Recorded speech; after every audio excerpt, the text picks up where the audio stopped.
Сәлем достар, біз сіздермен тригонометрияны үшбұрышта шешуде қолданудамыз. Бізге мынандай тапсырма берілген. АВС үшбұрышының екі қабырғасының ұзындығы берілген. АВ-ның ұзындығы М-ға, АС-ның ұзындығы N-ға. Және осы екі қабырғаның арасындағы бұрышы альфаға тең. Және осы үшбұрыштың ауданы 0,3 mn-ға тең. Табу керек үшінші ВС қабырғасының ұзындығын.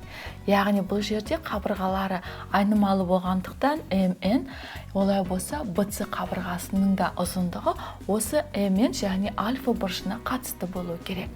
Ол үшін алдымен бізге үшінші қабырғаны табу үшін бұл жерде екі қабырғасы және арасындағы бұрышы белгілі.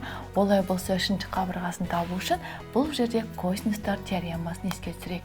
Сонда ВС қабырғасының квадраты тең болған АВ-ның квадраты қосылған АС-ның квадраты минус 2 еселенген АВ көбейтілген АС және косинус альфа болған.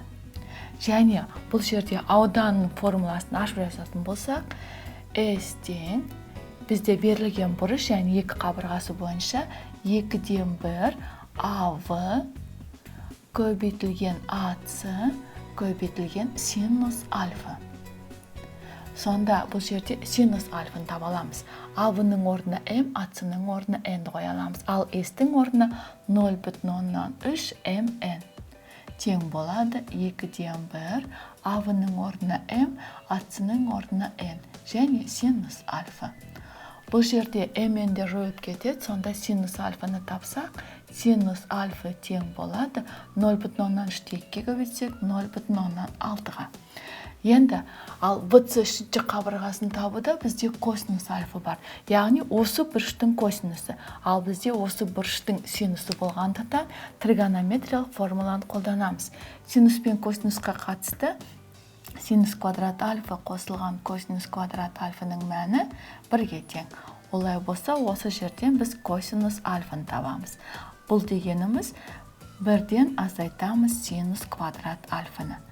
Сонда косинус альфа тең болады. Квадрат түбірасында 1-ден азайтамыз.